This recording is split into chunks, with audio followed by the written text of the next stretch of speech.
Enquête au Tech Center. Je dirais même plus. Aujourd'hui, au Tech Center, on investigue. L'énigme à résoudre. Savoir lequel de ces deux latitudes, ressemble le plus à l'autre. Je dirais même plus. L'énigme à résorber.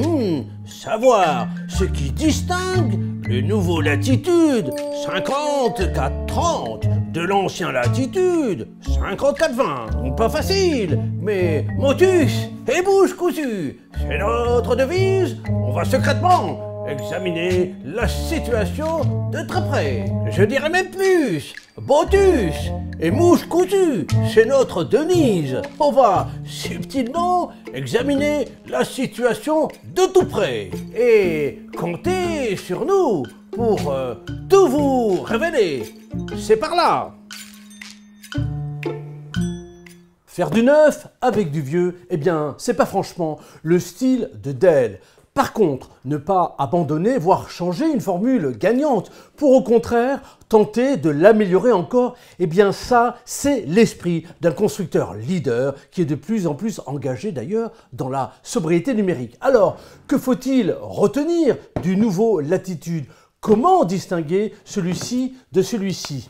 Question esthétique, c'est peine perdue. Regardez, look idem, coloris idem, toujours gris acier, dimension idem, largeur 321,4 mm, profondeur 212 mm, hauteur 193 mm.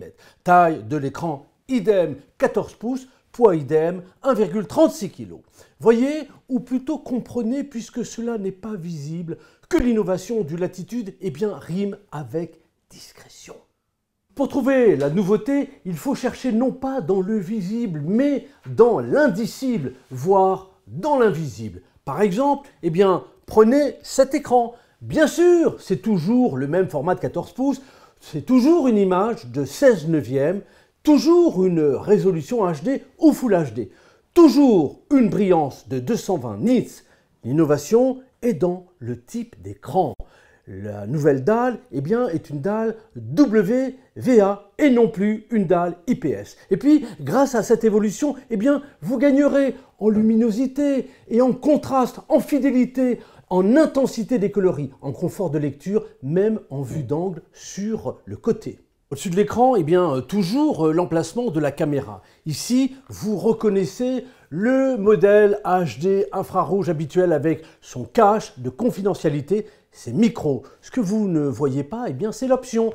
Avant l'option, portée sur une caméra Full HD, désormais l'option porte sur une caméra Full HD EMSA. Le capteur EMSA, c'est une innovation en termes de consommation et de précision. Il est entraîné par l'intelligence artificielle. Il permet la détection de mouvements, la reconnaissance faciale à l'aide d'un chipset dédié très économe en énergie et qui améliore de fait l'autonomie du système. Le clavier, circulé, rien de nouveau à voir. Même disposition, même course des touches, même rétro-éclairage. Autour du clavier, on ne change pas non plus. Même touchpad, même haut-parleur stéréo avec Realtek Wave Maxi Audio de 2x2 watts. Dessous, par contre, alors là, on va faire bouger les curseurs. Comment? Prenez le processeur. Adieu les processeurs de 11e génération et bienvenue au processeur Adler Lake de 12e génération avec le fameux système hybride de cœur. Les P-Core pour le calcul de performance et les E-Core conçus pour fonctionner en arrière-plan dans le but de fournir plus d'autonomie en étant moins énergivore. Alors, notre version est équipée d'un i7 1265U de 10 corps à 1,8 GHz. Côté carte graphique, nous conservons la Intel Iris Xe.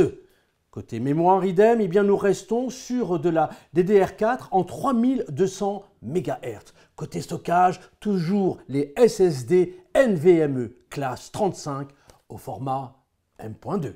Question mobilité, vous resterez connecté dans les mêmes conditions grâce à la même carte Wi-Fi Intel 6E AX211 et puis le Bluetooth 5.2. Et puis Express Connect qui est tout de même la première connexion multi-réseau simultanée conçue pour des téléchargements de données et de vidéos plus rapides. Question connectivité, même disposition. Vous avez à gauche le port Thunderbolt 4, avec Power Delivery et DisplayPort au format USB-C. À droite, un lecteur de carte mémoire micro SD4, une prise jack universelle pour casque, un port USB 3.2 Gen 1, un port USB 3.2 Gen 1 avec PowerShare, un port HDMI 2.0, un port RJ45 et un logement anti-vol Wedge. Pour l'autonomie en mode vidéo, eh bien vous disposez de 13 heures 6 minutes. Et quand viendra le temps de recharger les batteries, sachez qu'avec Express Charge, pas de problème, vous obtiendrez jusqu'à 80% de charge en 60 minutes. Autre chose qui ne devrait pas vous laisser indifférent, et je vous parlais juste avant d'Emza, en voilà certains bénéfices. Le Latitude, eh bien, bénéficie de tout un arsenal de sécurité. Vous avez Intelligence Privacy. Il vous prévient lorsque quelqu'un regarde votre écran et ensuite il brouille l'affichage. Et puis vous avez le Look Away Detect. Il réduit la luminosité quand votre attention se porte ailleurs. Il y a également des applications intelligentes comme par exemple Express Sign In. Vous savez, ce capteur de proximité sur la webcam, vous vous approchez, il active votre laptop. Vous vous éloignez, il verrouille le laptop. Vous avez Intelligent Audio, de l'intelligence artificielle qui améliore la qualité audio et vocale selon le type d'environnement. Et puis, ne négligeons pas les innovations éco-responsables de Dell avec quoi? Le nouvel emballage 100% recyclé ou renouvelable, l'emploi de matériaux biosourcés et recyclés, et puis cette permanence à soutenir l'économie circulaire avec notamment le recyclage des déchets. Tenté par un test, je dirais même plus, séduit par un prêt. Vous avez de bonnes raisons De vous faire une première bonne impression pour nous retrouver au Tech Center. À bientôt.